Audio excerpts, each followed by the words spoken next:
다 같이 한번 인사 나눠보시겠습니다. 반갑습니다. 반갑습니다. 네. 어제부터 엄청나게 많은 비가 내린 것 같아요. 이렇게 생각하지 않았던 비가 내리고 나서 뒤에 날씨가 많이 시원해졌습니다. 정말 더웠는데 말이죠. 작년 초에 코로나가 발생하면서 사회의 여러 부분이 흔들리고 어려움이 생겼었어요. 그리고 이전에는 쉽게 보이지 않았고 알아도 굳이 이야기하지 않았던 것들이 보이기 시작됐고 이야기하게 되었습니다. 그런 많은 영역들이 있지만 특별히 많은 사람들이 주목하고 있는 것이 바로 교회입니다. 교회의 문제점들이 속속이 드러나고 그에 따른 비판과 자구책들이 생겨나요. 그 와중에 코로나 감염 확산을 이유로 교회는 반강제적으로 문을 닫아야 됐고요. 온라인 예배를 드려야만 했습니다. 그리고 그런 상황 속에서 많은 그리스도인들이 온라인으로 예배하기 시작합니다. 그것은 당시와 또 지금의 상황에서 교회가 택한 최선의 선택이었다고 저는 생각합니다. 절대 잘못된 거라고는 생각하지 않아요. 그런데 문제는 뭐냐면 교회는 온라인으로 온전히 예배하는 것에 분명한 한계가 있다는 것이고요. 또 온라인으로 예배하는 예배자들에게는 예배에 대한 소홀함이 생길 수 있다는 거예요. 예배는 모여서 얼굴을 마주대고 함께 예배했을 때 그때 비로소 그 존재의 가치가 드러나는 것 같아요. 시간이 가면 갈수록 여러 가지 많은 부분들에 있어서 많은 분들에게 있어서 그런 이야기를 듣습니다. 온라인으로 예배를 했더니 믿음 생활이 전혀 안 되더라. 믿음이 안 되더라. 말씀이 들리지 않더라. 예배에 소홀해지더라. 이런 얘기를 계속해서 듣게 돼요. 그러한 문제들 때문에 많은 목회자들이 고민합니다. 어떻게 해야 진실한 믿음을 나눌 수 있을까? 어떻게 해야 하나님의 발음을 따라가는 교회와 성도가 될 수 있을까 생각하는 거예요. 사랑하는 여러분, 우리 교회도 크게 다르진 않아요. 하나님의 은혜로 지금까지 성장해 오는 그 과정 속에서 끊임없이 고민하고 하나님의 발음을 쫓아가기 위해서 노력했습니다. 그리고 이제 만 3년째 지금 우리 교회는 또 저와 여러분은 얼마나 그 발음 앞에 서 있는지 점검하고 다시 하나님의 발음을 결단하는 이 시간 되기를 소망합니다. 우리가 함께 읽은 예레미야서 7장 1절부터 7절까지의 말씀은 매번 우리 창립기념일 때마다 제가 나누는 말씀입니다. 이 말씀이 우리에게 있어서는 지난 날을 되돌이켜보게 하고 또 우리가 나아갈 방향들을 다시금 제시하게 되는 그런 귀한 말씀이 된다고 저는 믿습니다. 그래서 오늘 또 이 말씀을 함께 나눌 때에 저와 여러분들에게 또다시 부어주시는 하나님의 은혜와 우리의 믿음의 결단이 있기를 소망합니다. 당시에 유다라는 나라에는 하나님의 칭찬을 들었던 현명한 요시야 왕이 죽었습니다. 그리고 그 뒤를 이어서 왕이 된 여호아하스가 애굽의 왕인 바롯느고에 의해서 폐위됨과 동시에 여호와김이라는 왕으로 세워지게 되는 그 비극적인 사건이 있었습니다. 유다 사람들은요, 자신들을 다스려야 될 왕이 이방민족인 애굽 왕에 의해서 폐위되었다는 사실, 그리고 또 다른 왕이 그 애굽의 왕에 의해서 세움받았다는 그 사실로 충격을 받습니다. 그 와중에 이 새롭게 된 왕이 된 여호와김은 즉위한 직후에 행해졌던 그 성전 예식에서 하나님의 말씀대로 하나님께서 원하시는 제사가 아니라 이방민족인 가나안의 방식의 제사를 하게 돼요. 그건 분명히 하나님 앞에서 행한 죄였고 예레미야 선지자를 통하여서 하나님께서는 그 죄를 지적하시는 거예요. 성경을 보면 이렇게 이야기를 합니다. 우리 다시 한번 같이 말씀 읽겠습니다. 2절 말씀이요. 2절 같이 읽습니다. 너는 여호와의 집 문에 서서 이 말을 선포하여 이르기를 여호와께 예배하러 이 문으로 들어가는 유다 사람들아 여호와의 말씀을 들으라. 아멘. 하나님께서는 예레미야에게 요구하십니다. 여호와의 집 문에 서서 선포하라고요. 하나님의 말씀을 선포하는 거예요. 여기에서 말하는 이 여호와의 집이라는 건 성전을 얘기하는 거겠죠. 하나님께서 임재해 계신다라고 말하는 그 성소입니다. 지금 예레미야는요, 이 성전에 들어가기 위해서 반드시 지나가야 되는 그 문 앞에 서 있는 거예요. 그리고 그곳에서 하나님의 말씀을 선포해요. 그런데 여러분, 왜 하나님께서는 다른 문이 아니라 굳이 성전에 들어가는 그 문에서 말씀을 전하라고 하는 걸까요? 왜냐하면 지금 예레미야가 서 있는 그곳을 지나다니는 사람들의 목적이 분명하기 때문입니다. 그 목적이 뭐예요? 다른 게 아니에요. 성전에서 행하는 제사에 참여하기 위해서 가는 거예요. 즉 2절에서 분명하게 이야기하는 것처럼 하나님께 예배하러 그분에 들어가는 거예요. 그렇습니다. 예레미야는요, 하나님께 예배하기 위해서 들어가는 사람들을 향해서 하나님의 말씀을 선포하는 거예요. 그것도 하나님께서 그렇게 하라고 시키셔서 하는 거예요. 여러분, 예레미야 선지자가 문 앞에 서서 하나님의 말씀을 선포할 때 그 말을 들어야 되는 대상은 분명해요. 누구예요? 하나님을 믿지 않는 사람들이요? 아니요, 하나님을 믿는 사람들이에요. 왜요? 하나님을 믿으니까 예배하러 들어가는 거잖아요. 오늘날로 말하면 그리스도인들이요, 이스라엘 백성들을 향해서 말하는 거예요. 오늘날 우리의 표현대로 하자면 예레미야 선지자는요, 교회 다니고 예배 드리는 모든 사람들을 향해서 하나님의 말씀을 선포하는 거예요. 왜요? 그들의 모습이 하나님 앞에서 바르지 않기 때문에요. 보세요. 예레미야 선지자는 3절에서 예배하러 들어가는 그 사람들에게 이렇게 선포합니다. 3절 말씀 같이 읽습니다. 만군의 여호와 이스라엘의 하나님께서 이와 같이 말씀하시되 너희 길과 행위를 바르게 하라. 그리하면 내가 너희로 이곳에 살게 하리라. 아멘. 여러분, 2절에서 기록되어 있는 그 예배를 말하는 것은, 예배라는 단어는 히브리어로 샤하라고 합니다. 이 단어는 구부리다, 절하다라는 의미를 가지고 있어요. 무슨 뜻이냐면 종이 자기 주인에게 엎드려서 복종과 굴복을 결단할 때 하는 단어인 거예요. 결국 그리스도인은 하나님 앞에 예배함으로 인해서 하나님의 말씀과 그 능력 앞에 어떻게 해야 돼요? 굴복하고 복종할 것을 다짐하는 거예요. 그게 예배인 거예요. 하나님의 말씀에, 들리는 말씀에 기꺼이 순종하겠다라는 믿음의 결단이 있어야 되는 거예요, 예배 가운데.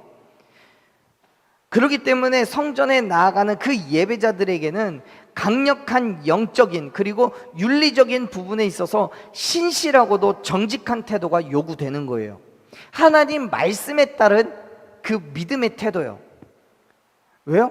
하나님을 경외하니까요. 그런데 지금 이스라엘 백성들의 모습을 보면 그렇지가 않은 거죠.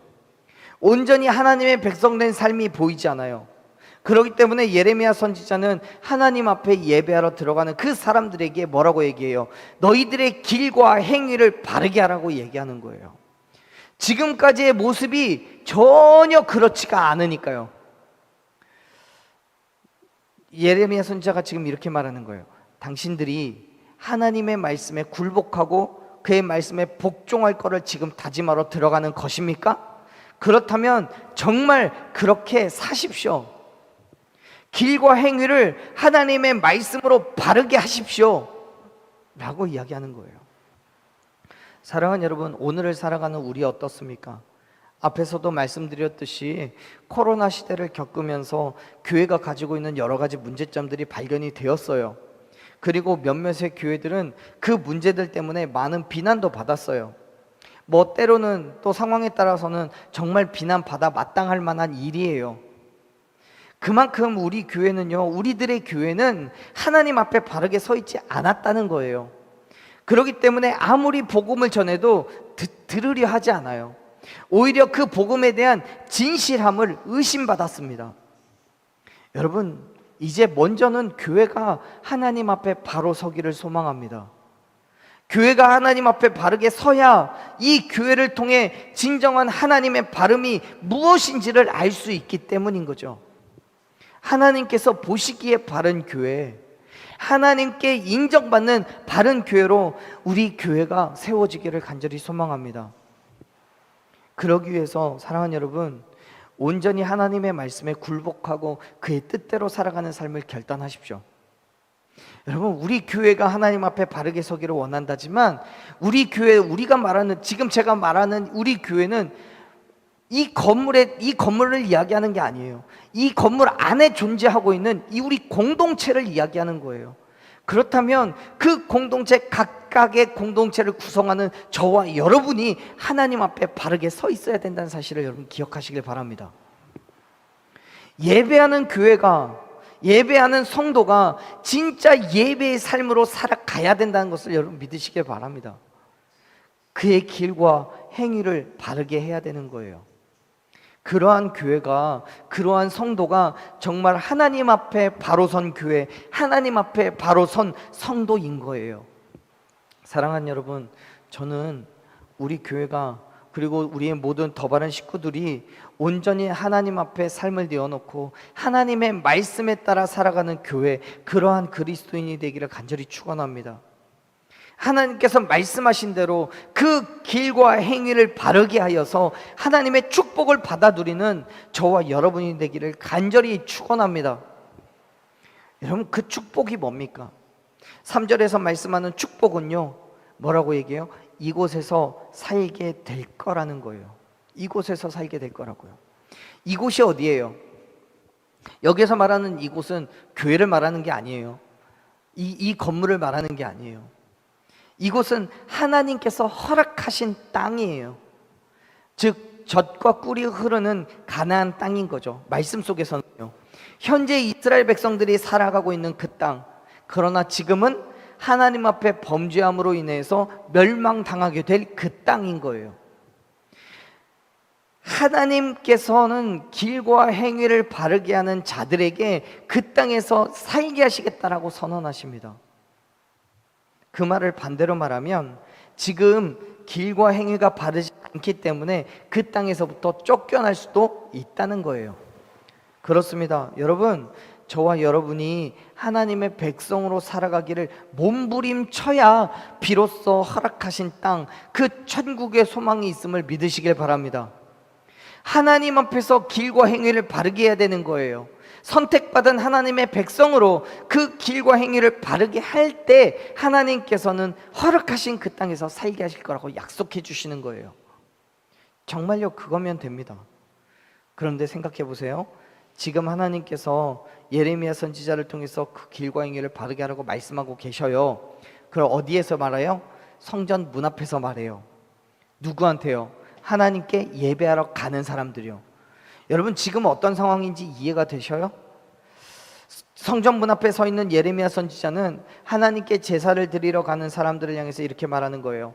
제사 잘 드리십시오. 그리고 제사 한 대로 살아가십시오.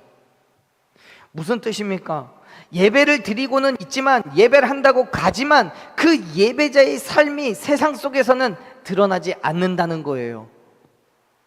사랑하는 여러분, 유다 사람들이 성전에 가는 이유는 본질적으로는 자신의 삶을 하나님께 내어놓고 하나님과의 관계가 회복된 온전한 그리스도의 백성으로, 하나님의 백성으로 살아갈 것을 결단하기 위해서 가는 거예요. 그런데 예레미야는 그 삶을 성전에서뿐만 아니라 세상 속에서도 동일하게 살아가야 된다고 말하는 거예요. 성전에 있을 때만 이스라엘 사람이고 성전 밖을 나오면 이방 사람들과 똑같은 삶을 살아가고 있기 때문에요. 하나님께서 보실 때에 유다 사람들의 믿음의 행함이 수정되어야 되고 개선되어야 된다는 것을 말하는 거예요. 즉, 하나님께서 예레미야 선지자를 통해서 말씀하신 것, 또다시 말씀드리지만 그들의 길과 행위를 바르게 하라는 것은 지금까지는 그들에게 있어서 그 잘못된 길과 잘못된 행함이 있었다는 것을 지적하고 있는 거죠. 하나님의 말씀에 굴복한다고 예배 드렸지만 그들의 삶은 그렇지 않았기 때문에 이전에 있었던 그 모든 잘못된 삶의 모습을 버리고 오직 하나님의 법을 따라 살아가는 삶의 방식으로 바꾸라고요. 사랑하는 여러분, 저와 여러분이 하나님의 발음을 따라가야 함을 믿으시길 바랍니다. 우리가 하나님 앞에 바로 서 있을 때 세상을 향해 바르게 나아갈 수 있다는 사실을 여러분 믿으시길 바랍니다. 어디서든 어떤 모습으로든 예배를 드린다고 하지만 그러한 우리의 모습이 정말 하나님 앞에 바로 서 있는 모습이었는지를 다시 한번 점검해 보십시오. 만일 하나님께서 보시기에 바르지 않았다면 세상을 향해 나아가는 그 발걸음 또한 결코 바르지 않는다는 사실을 기억하시길 바라요. 이제 하나님의 말씀대로 우리의 길과 행위를 바르게 하십시오. 하나님께서 우리를 하나님의 나라에서 살게 해 주실 줄로 믿습니다. 저와 여러분에게 구원의 축복을 더하여 주실 줄로 믿습니다. 하나님께서는 분명히 우리에게 약속하셨습니다. 우리의 길과 행위가 바르면 이곳에서 살게 하시겠다고요. 하나님의 약속의 땅, 아브라함으로부터 이삭에 거쳐서 당시 유다 민족에게까지 살게 하시도록 허락하신 그 땅, 젖과 꿀이 흐르는 완벽한 땅에서 영원토록 살게 하시겠다고요. 오늘날 저와 여러분에게 있어서 그 땅은 어디입니까? 천국이죠. 하늘나라예요.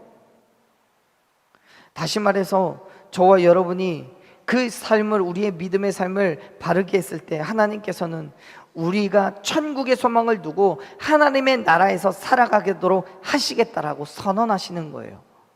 당연한 거죠. 여러분, 하나님 앞에 바로 서 있다면 하나님의 말씀에 굴복하게 되고 내 환경과 처지가 어떻든 그 말씀대로의 삶을 결단하고 살아가게 되는 거예요. 그때 하나님께서는 그 삶에 은혜를 주시고 축복을 주셔서 하나님의 땅에서 살게 하실 것을 믿으시길 바랍니다. 그렇기 때문에 가장 먼저는 우리가 하나님 앞에 바르게 서 있어야 되는 거예요. 그것이 하나님의 발음을 따라가는 거예요. 사랑하는 여러분, 저와 여러분의 살아가는 그 모든 순간들마다 길과 행위가 바르기를 소망합니다. 하나님 앞에서 바르게 서 있을 때 우리의 삶은 세상에 바르게 나아갈 수 있습니다. 많은 사람들이 스스로 말합니다. 여기가 교회이고 내가 그리스도인이라고요. 마치 4절에서, 우리가 읽었던 말씀 4절에서 제사장들이 사람들이 말하는 것처럼 이것이 여호와의 성전이라고 말합니다. 한번 볼까요? 4절 말씀 읽어보세요. 같이 읽습니다. 너희는 이것이 여호와의 성전이라, 여호와의 성전이라, 여호와의 성전이라 하는 거짓말을 믿지 말라. 아멘. 지금 말씀에서는 여호와의 성전이라는 말을 3번씩이나 합니다. 그 말은 뭐냐면 강조하고 강조하고 또 강조하는 거예요. 이거는 확실한 진실이고 바뀌지 않는 것이라고 이야기하는 거예요. 그런데 그 말씀의 마지막을 보면 하나님께서 뭐라고 하세요? 그 말이 거짓말이라고요. 여러분, 건물에 십자가만 걸려있다고 다 교회 아니에요. 교회에 등록하고 성경책 들고 다닌다고 해서 다 그리스도인도 아니에요. 4절에서 제사장들은 백성들에게 여기가 하나님이라고 3번씩이나 강조해서 이야기하지만 하나님께서는 그 말이 거짓말이라고 믿지 말라고 말씀합니다. 왜요? 그곳이 부르기에는 성전이라고 부르고 형식적으로는 예배하는 곳이 분명하지만 그곳에 하나님께서는 임재하지 않으셨고 그곳에서 하나님을 만날 수가 없기 때문이에요. 예레미야 선지자는요, 제사장 가문 출신입니다. 그렇기 때문에 그곳에서 저질러지는, 성전에서 저질러지는 악행과 제사하러 오는 사람들의 위선적인 행함을 누누이 봐왔던 거예요. 알고 있는 거예요. 성전이라는 곳에서 하나님과의 관계를 맺고 하나님의 뜻을 이해함으로 따라가는 그 장소여야 되는데 오히려 지은 죄에 대한 면죄부를 받는 장소, 죄인된 삶에서 위안을 얻는 장소로 평가받고 있는 거예요. 그렇기 때문에 하나님께서는 그들의 말, 하나님의 성전이라는 그 말을 거짓말이라고 선언하시는 거예요. 사랑하는 여러분, 우리는 어떻습니까? 저는 믿습니다. 비록 우리 교회가 물질로나 환경으로나 작고 연약한 모습이지만 하나님께서는 그 어떤 화려한 성전보다 강하게 그리고 은혜롭게 이곳에 임재해 계신 줄로 믿습니다.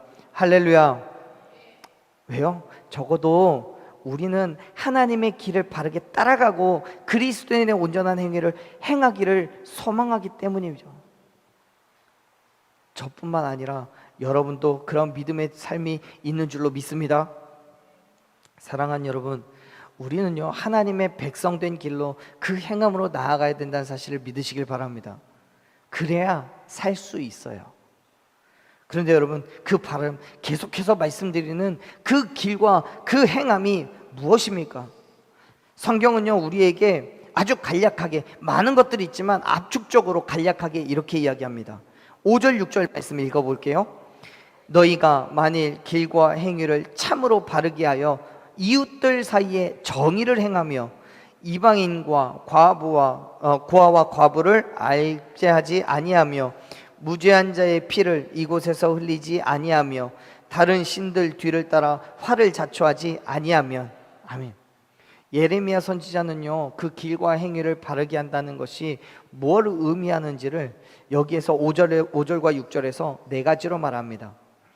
하나는 이웃들 사이에서 정의를 행하는 거예요. 그리고 또 하나는 이방인과 고아와 과부를 압제하지 않는 것, 그리고 무죄한 자의 피를 흘리지 않는 것, 또 마지막으로 다른 신들의 뒤를 따라 화를 자초하지 않는 것. 그게 길과 행위를 바르게 하는 거예요. 여러분, 우리말로는 정의라고 번역되어 있는 이 단어는요, 히브리어로 미슈타트라고 합니다. 이 말 뭔 얘기냐면 공의예요. 하나님의 공의, 그 말씀의 정의를 의미하는 거예요. 결국 하나님께서는 우리가 이웃과의 관계 속에서 하나님의 공의를 드러내야 된다고 말하는 거예요.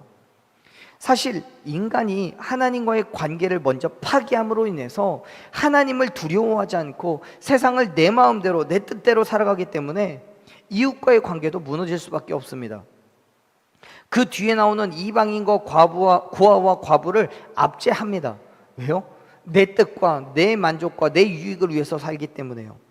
무죄한 자의 피를 흘립니다. 왜요? 내 만족으로, 내 유익으로, 내 마음대로 살아가기 때문에요.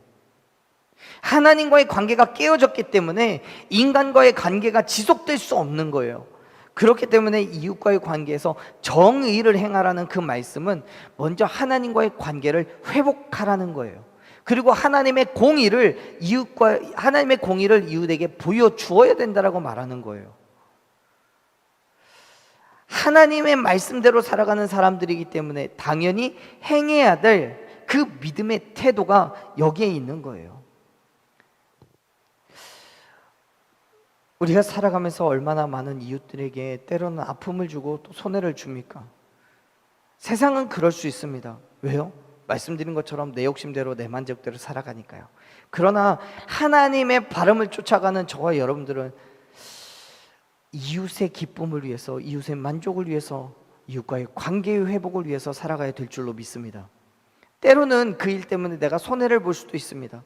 때로는 아플 수도 있습니다. 그럼에도 불구하고 내가 그 일을 감당해야 되는 건 내가 그리스도인이기 때문인 거예요. 하나님의 주권 속에서 이웃을 사랑하고 또 이웃의 생명까지도 우리가 살릴 수 있다면 그것이 진정한 그리스도인의 바른 행함이라는 것을 여러분 기억하시길 바랍니다. 많은 사람들은 사실 그렇게 살지 않아요. 특별히 하나님과의 관계가 끊어진 이유라면 더욱더 그래요. 하나님을 두려워하지 않기 때문에 얼마든지 서로 헐뜯고 비방하고 살인도 저질러요. 그들이 성전에 들어가서 하나님께 예배를 하면서도 그렇게 살아요. 심지어는 하나님을 예배한다고 하면서 그 실상은 우상을 섬긴 적도 많아요. 그래서 6절 마지막에 보면 기록됐잖아요. 다른 신들의 뒤를 따라 화를 자초하고 있다고요. 지금 하나님께서는 예레미야 선지자의 입술을 통해서 유다 민족의 부정한 제사를 고발하고 있는 거예요. 하나님을 믿는 사람임에도 불구하고 하나님의 성전에 들어가서 하나님께 예배하고 있음에도 불구하고 그들이 하나님께서 원하시는 그 길과 행위를 따라가지 않는다고요. 그렇기 때문에 그들이 이곳에서 살 수 없다고요. 사랑하는 여러분, 지금 우리의 모습은 어떻습니까?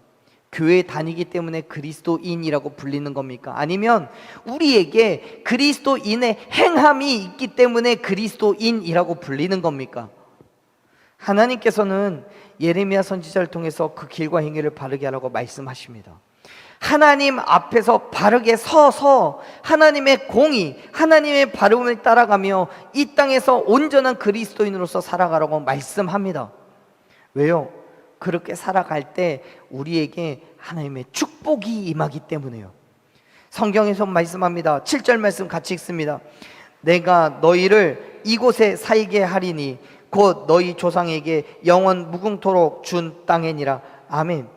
하나님께서는 우리가 행하는 그 길과 행위가 당신이 원하시는 대로 바르게 행하고 있다면 반드시 축복해 주심을 믿으시길 바랍니다. 그 축복은 건강의 축복, 기도응답의 축복, 물질의 축복 등등등 아주 다양하겠지만 그 모든 것을 다 포괄해서 궁극적인 축복은 하나님의 나라에서 하나님의 백성으로 인정받는 것임을 믿으시길 바랍니다. 하나님께서는 지금 그 축복을 하시겠다는 거예요. 하나님의 자녀된 권세를 부어주시겠다고 말씀하시는 거예요. 물론 이 말씀은 듣고 있는 당시 이스라엘 백성들에게 있어서 하나님께서 그들에게 주신 그 땅, 곧 유다 땅을 이야기하는 겁니다. 의미하는 거예요. 그 땅을 멸망시키지 않고 지키시고 보호하시겠다는 것, 혹은 지금은 멸망됐어도 언젠간 반드시 그 땅으로 다시 불러들여서 그 땅에서 영원토록 살게 하시겠다는 그 이야기를 하고 계시는 거예요.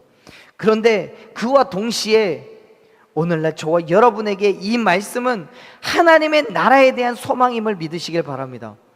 또 우리가 살아가는 이 땅 가운데서 하나님께서 주시는 그 놀라우신 은혜로 살게 하실 것을 믿으시길 바랍니다. 사랑하는 여러분, 먼저는 하나님 앞에 바르게 서십시오. 그리고 하나님께서 말씀하시는 그 길과 행위를 바르게 하는 저와 여러분 되기를 간절히 축원합니다. 왜요? 그래야 살 수 있기 때문이에요. 어디서요? 하나님의 나라에서요. 더 나아가 우리가 그 발음으로 살아가며 그 발음을 세상 가운데 선포해야 된다는 것을 여러분 믿으십시오. 우리가 먼저 하나님 앞에 바르게 서 있다면 우리를 통해서 진정한 발음을 세상이 알게 되고 그 발음을 따라가게 될 줄로 믿습니다. 우리가 그 발음을 가르쳐 줘야 되는 거예요. 그래 그 땅에서 같이 살아갈 수 있는 거잖아요. 물론 그것이 쉽지 않아요. 예레미야 선지자가요, 성전문에 서서 들어가는 모든 사람들에게 그 말씀을 선포할 때 그 말을 듣는 사람들의 표정이 어땠겠습니까? 상상을 해보십시오. 분노와 멸시와 조롱으로 가득 찬 그런 눈으로 이스라엘 예레미야 선지자를 바라봤을 거예요. 어떤 트집을 잡아서라도 말하지 못하게 하고 싶었을 거예요. 여전히 세상은요, 하나님의 발음을 선포하는 우리에게 동일한 시선을 보냅니다. 분노와 멸시와 조롱과 힘들고 괴로움을 주려고 할 거예요. 그때마다 사랑하는 여러분, 하나님의 은혜를 기대하십시오. 하나님께서는 반드시 말씀하신 그 길에 그 행함으로 서 있는 자들에게 부어주시는 놀라우신 은혜와 축복이 있을 줄로 믿습니다. 그리고 그것을 세상 가운데 보여주는 거예요. 그것이 하나님 앞에 바로 선 교회와 성도가 세상에 바르게 나아가는 교회이고 성도라는 사실을 여러분 믿으시길 바랍니다. 여러분, 그러한 결단이 우리에게 있었으면 좋겠어요. 자, 우리 같이 한번 선포해 봅시다. 저는 교회를 대표하고 여러분들은 자신과 성도를 대표해서 선포해 봅시다. 제가 위에를 읽으면 여러분 아래를 읽으시면 됩니다. 제가 하나님 앞에 바르게 서 있는 교회가 되겠습니다. 그러면 여러분들 하나님 앞에 바르게 서 있는 성도가 되겠습니다. 교회와 성도를 바꾸시면 돼요. 또 세상을 바르게 나아가는 교회가 되겠습니다. 그러면 여러분 세상에 바르게 나아가는 성도가 되겠습니다. 그렇게 하시면 돼요. 빨리 한번 해봅시다. 제가 먼저 합니다. 하나님 앞에 바르게 서 있는 교회가 되겠습니다. 세상에 바르게 나아가는 교회가 되겠습니다. 아멘. 그러한 믿음의 결단이 있으십시오. 오늘 우리가 행한 결단이요, 우리 교회의 비전이 되고 저와 여러분의 삶을 움직이는 행함이 되기를 소망합니다.